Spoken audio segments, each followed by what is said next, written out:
La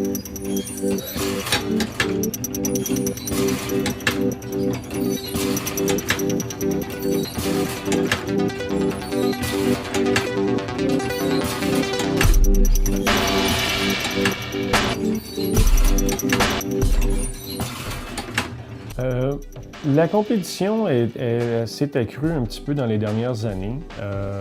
Ça fait 15 ans qu'on est dans l'entreprise et dans les 5 dernières années, il y a eu un peu plus de compétition qui s'est envenue de l'Europe. Mais plusieurs compagnies ont de la difficulté à essayer de percer le marché nord-américain parce que tout ce qui se vend aux États-Unis se vend aussi au Canada. Pas tout le temps dans les mêmes proportions, mais c'est quand même assez similaire comme marché. Et ces compagnies-là arrivent avec plus une allure d'un fauteuil très esthétique, très beau, mais des fois qui ont des différences au niveau des fonctionnalités, puis qui causent à certains moments des difficultés d'adaptation pour certaines personnes en perte de mobilité. Alors, ils ont pris une certaine part de marché, mais il y a quand même des obstacles à essayer d'augmenter leur part de marché. Il y a quand même quelques compagnies qui se sont ajustées aussi pour pouvoir en prendre un peu plus. Il y a eu de la compétition de la Chine aussi, mais la compétition de la Chine est généralement dirigée aux produits plus bas de gamme, donc des produits plus dirigés vers les consommateurs et non vers une personne qui est en réhabilitation. Donc un consommateur peut être une personne qui est en perte d'autonomie, mais qui l'a encore. Et un produit de réhabilitation est une personne qui n'a pas d'autonomie sans son fauteuil. Donc, ils ont besoin d'avoir un fauteuil motorisé pour être capable de se déplacer. Alors, c'est 2 segments de marché qui sont un peu différents. Le segment du consommateur a été inondé par la compétition. Les compétiteurs asiatiques qui fabriquaient anciennement pour les distributeurs canadiens et américains ont venu eux-mêmes s'établir sur le marché pour prendre une part de marché également. Alors, ce segment-là a eu beaucoup de difficultés au niveau de la compétition. Dans notre segment, on est à plus petit volume. Donc, moins intéressant pour les grosses entreprises, pour aussi les entreprises qui fabriquent en Chine. Il y a des entreprises qui fabriquent en Chine, même si le marché est un peu plus petit, ils réussissent très bien. Mais ça nous donne quand même l'opportunité d'avoir accès au marché et de garder notre place, vu que le marché est quand même un petit peu plus petit en ordre de grandeur par rapport au segment d'un consommateur. Au niveau de la compétition, c'est un marché qui est très compétitif. Si vous regardez le Publisac que vous recevez à chaque semaine, bien, il y a toujours des produits de papier hygiénique ou des essuie-tout qui sont en rabais. Donc, c'est un marché qui est très agressif. Il y a beaucoup de ces produits-là qui sont achetés en spécial. Les gens bénéficient de ces spéciaux-là. Donc, la marque Cascade, nous, on a un créneau qui est différent des autres au niveau de l'environnement. Cascade a toujours été un leader en environnement depuis près de 50 ans. On consomme moins d'eau, moins d'électricité, on utilise des fibres recyclées. Donc, c'est vraiment là notre positionnement dans le marché. Donc, on offre aux consommateurs un produit de qualité équivalente avec une conscience environnementale beaucoup plus développée là, que nos compétiteurs. Malgré tout ça, c'est sûr que le prix est un facteur décisif là, dans les décisions ou le choix du produit à chaque semaine là, des consommateurs. Fait que ça demeure très, très compétitif, là, ça c'est certain. Fait que c'est pour ça qu'on se doit d'être compétitif dans nos coûts, comme Benoît expliquait, donc de réduire nos coûts, d'être les plus efficaces possibles pour être compétitif. Comment on fait pour se démarquer? Bien, j'en ai parlé un petit peu au niveau de l'environnement, puis on cherche à offrir à nos clients souvent des valeurs ajoutées sur comme Benoît parlait, des nouvelles technologies qui vont permettre, tout en utilisant des fibres recyclées, encore là en consommant moins d'eau, d'énergie, d'offrir des produits de qualité supérieure à ce qu'ils ont connu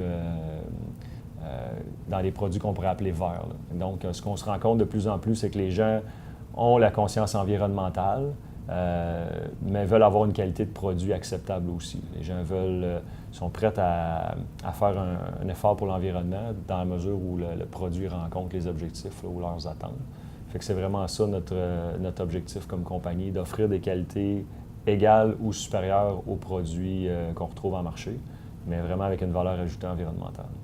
Oui, pour la compétition dans le domaine des armoires de cuisine, Oui, il y a beaucoup de compétition parce que moi, j'ai arrivé ici dans le parc industriel, on était 2 seulement.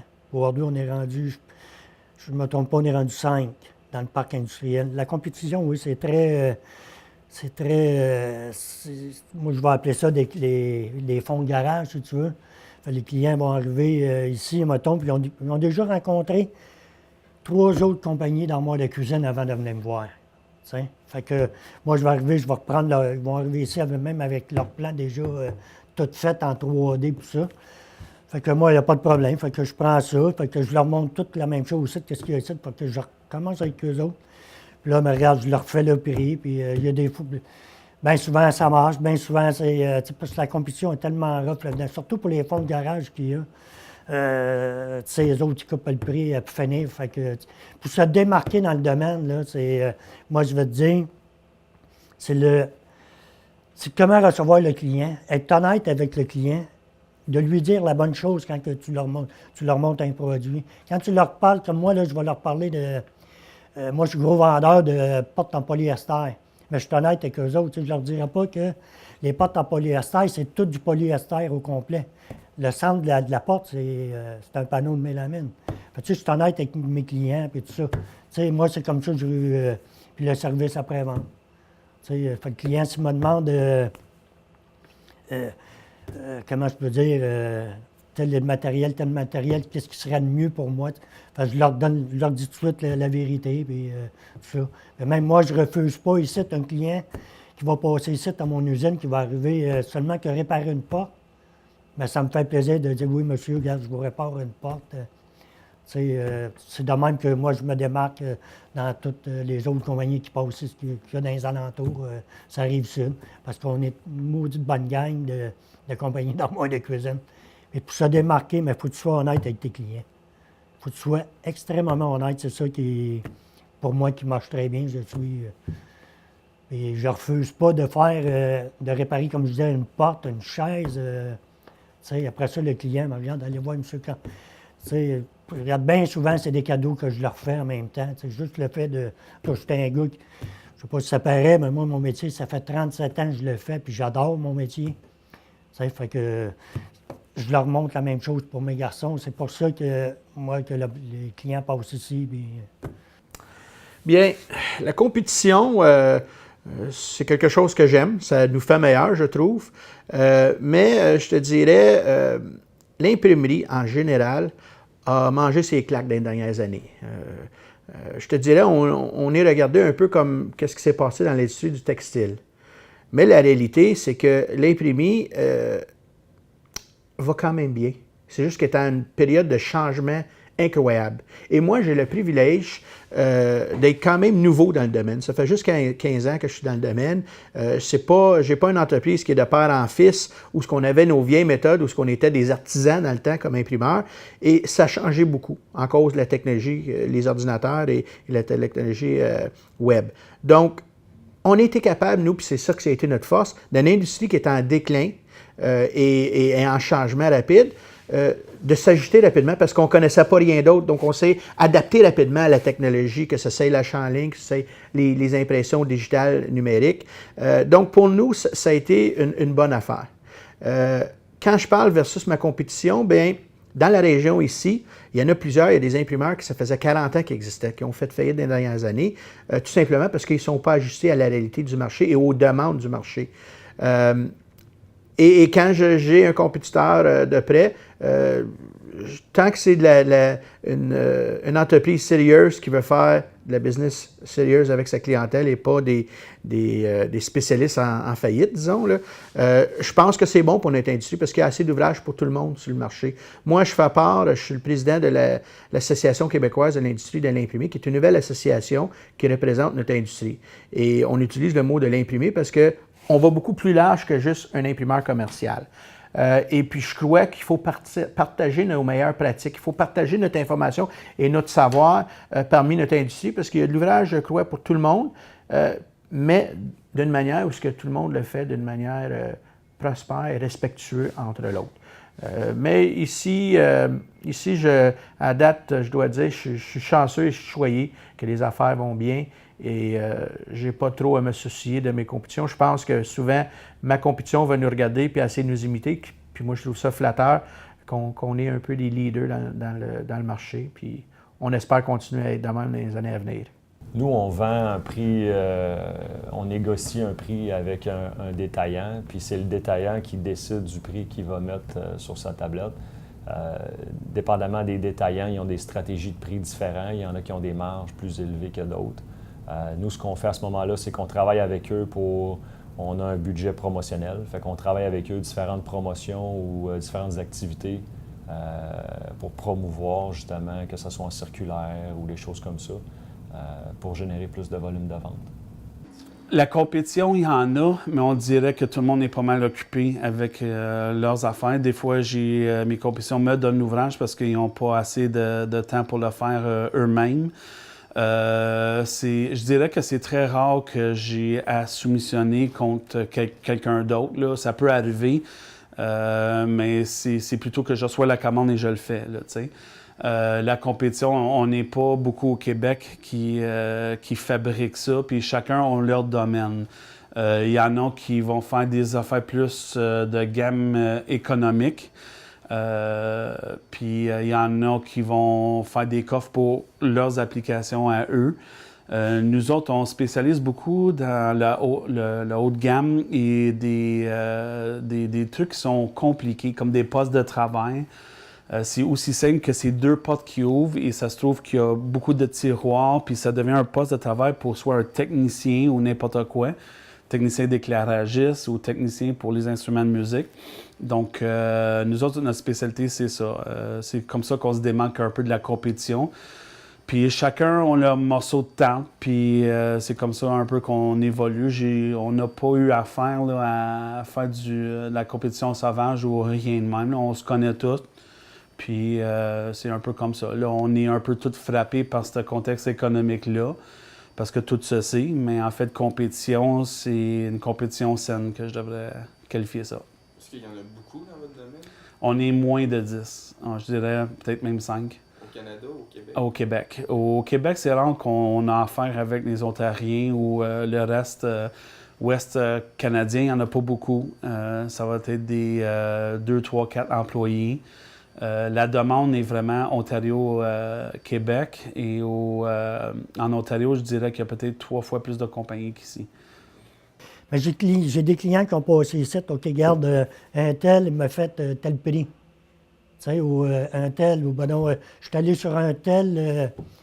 En tout cas, moi, je peux te dire, je connais beaucoup de grosses compagnies, je nommerai pas une compagnie rien, mais moi, là, les clients passent ici, c'est sûr que, regarde, s'il arrive plus bas, je ne peux pas baisser mon prix pour dire, parce qu'on est tel que je m'excuse, mais je ne peux pas faire votre cuisine, tu sais.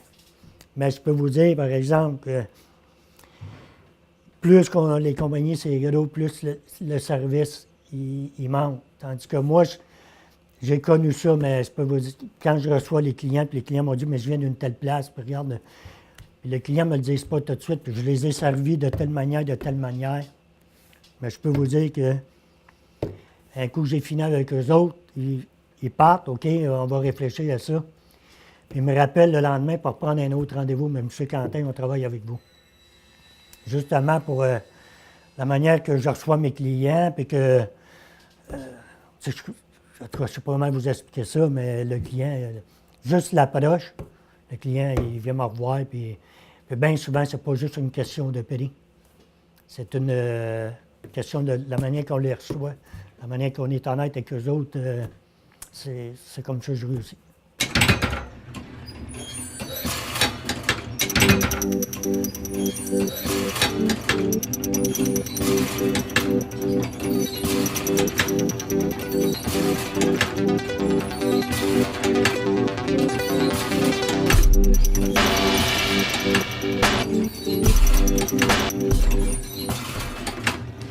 Dans les fauteuils motorisés, on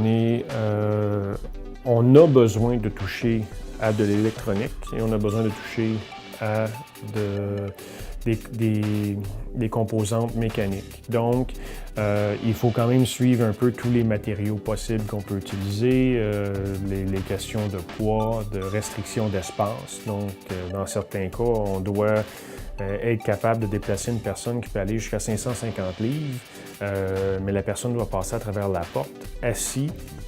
Mais des fois, les variations de grandeur de siège peuvent devenir quand même assez difficiles à gérer pour être assez solide pour tenir ces capacités de poids-là. Alors, gestion des matériaux, gestion de fabrication, comment est-ce qu'on utilise les matériaux pour justement être capable d'avoir les bons résultats. Et l'autre question, ça serait la question de l'électronique, qui est celle qui bouge le plus dans notre domaine. Mais c'est pas vraiment une surprise quand on regarde le marché aussi, quand tout le monde est rendu avec des téléphones intelligents, mais la personne en fauteuil roulant a aussi des besoins que ces applications-là peuvent aider.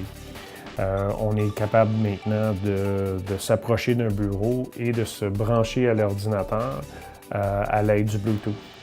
Alors, la personne en fauteuil qui n'a pas de mobilité des mains et qui n'est pas capable de travailler avec une souris peut le faire directement avec son fauteuil. Alors, s'il est capable de contrôler son fauteuil, il y a une application à l'intérieur du fauteuil qui lui permet de prendre en contrôle sa souris et de le faire de la même manière qu'elle contrôlerait son fauteuil.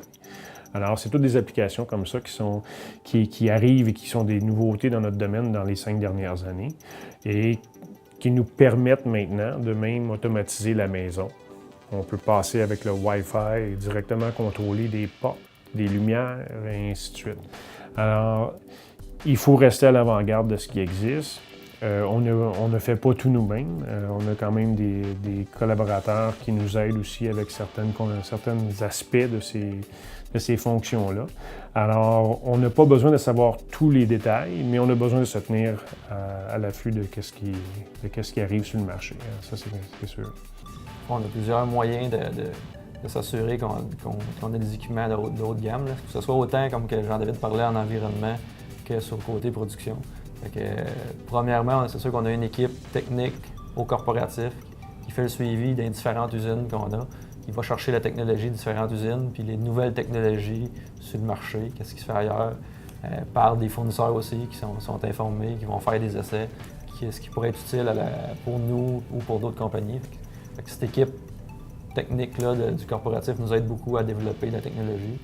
Puis effectivement, on a eu comme on a dit, on ne veut pas donner le secret de la caramel, mais on a mis des nouveaux équipements, des nouvelles technologies pour aller chercher avec le papier recyclé les mêmes propriétés, sinon même mieux que du papier avec des fibres vierges, comme notre papier essuie-tout qui est plus absorbant, même si on a de la fibre recyclée à l'intérieur.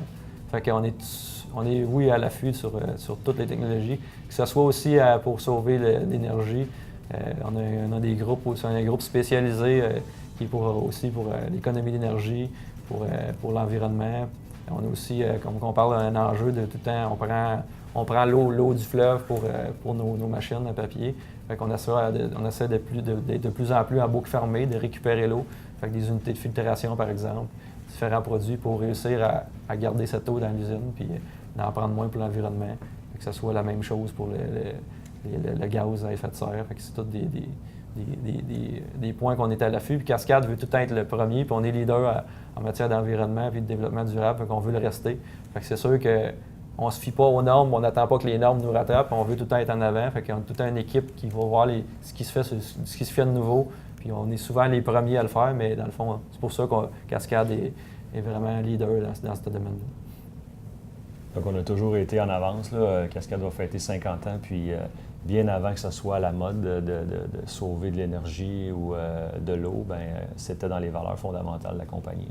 Puis aussi, Cascade possède le plus gros centre de recherche privé au Canada en pâte et papier, donc on a beaucoup de gens très techniques qui sont là pour supporter les usines, pour développer des nouvelles technologies, améliorer les produits, etc.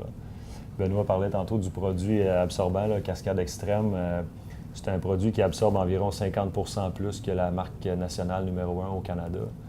Donc, souvent, les gens vont avoir des préjugés défavorables envers les produits verts ou écologiques.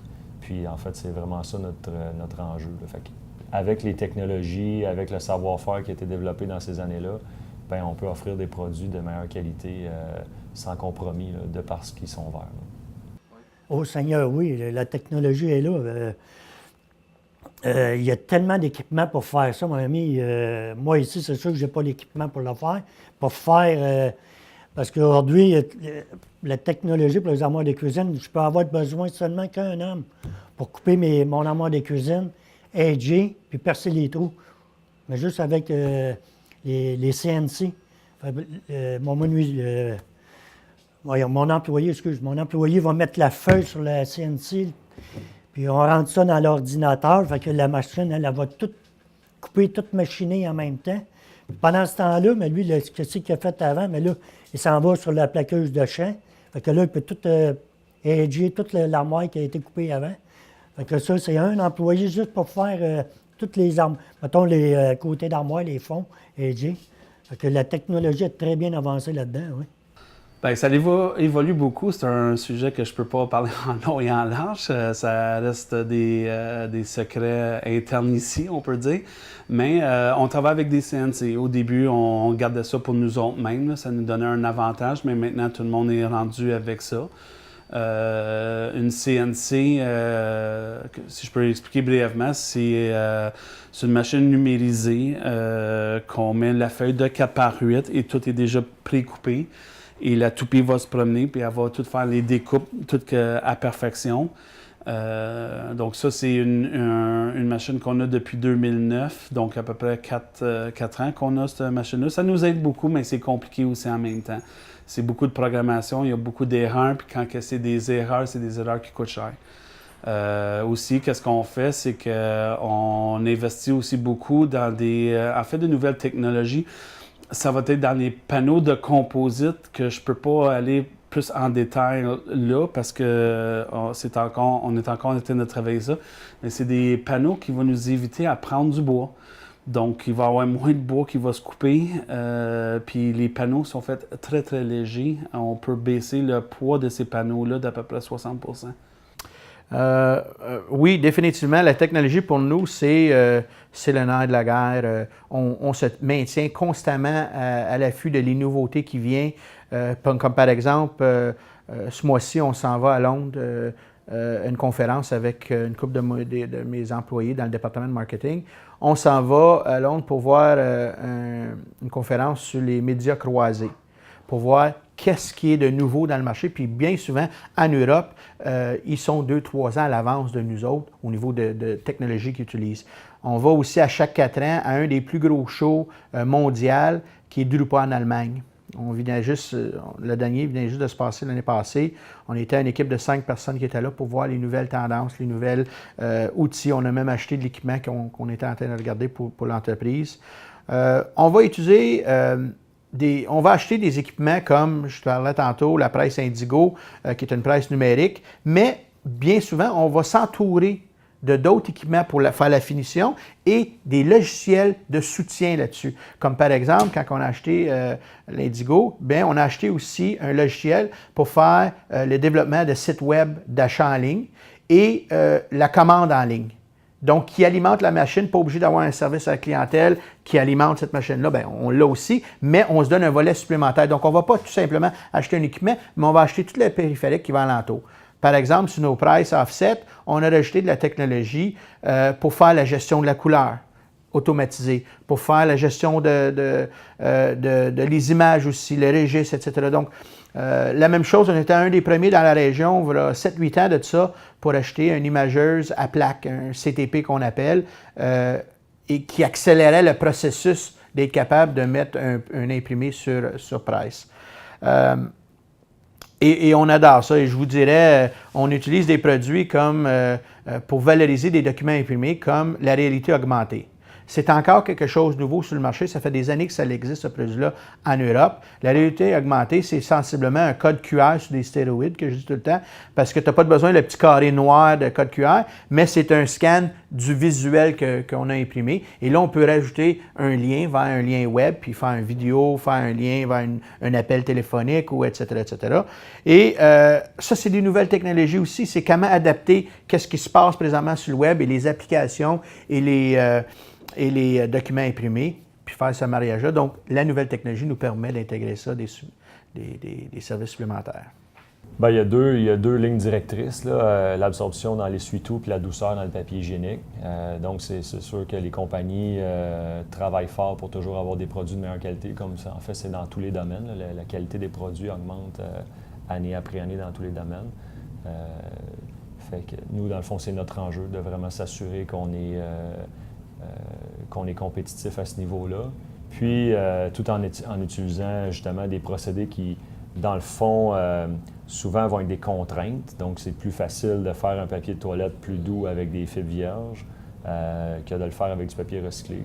Mais on va mettre plus d'efforts ou de recherche ou d'énergie, de ressources pour être capable d'avoir égal ou meilleur avec nos procédés de fabrication. Il y a des compagnies qui n'ont vraiment pas évolué depuis les années 80, à cause, on peut le remarquer par le style de clamp et de coin qu'ils utilisent. Nous, on se tient vraiment à les dernières affaires qui ont sorti. Puis on a pu, comment dire, là, aussitôt qu'il y a un nouveau produit qui sort, on est les premiers à faire les tests dessus puis à faire un genre de rapport aux fournisseurs pour nous dire si ça marchait ou pas, si c'était une bonne idée ou pas.